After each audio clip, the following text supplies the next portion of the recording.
O grande diferencial do Jardins Dona Isabel, por ser uma área urbana, é um dos poucos locais que a gente consegue ainda manter uma área vegetada natural.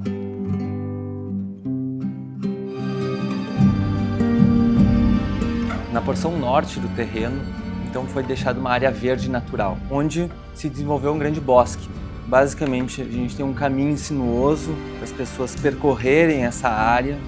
onde se encontra a área da praça e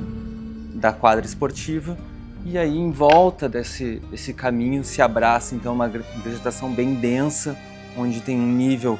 de vegetação alta, com grandes árvores, inclusive com uma araucária, já existente no terreno, e aí depois algumas vegetações médias e altas, mantendo a ambiência natural da região.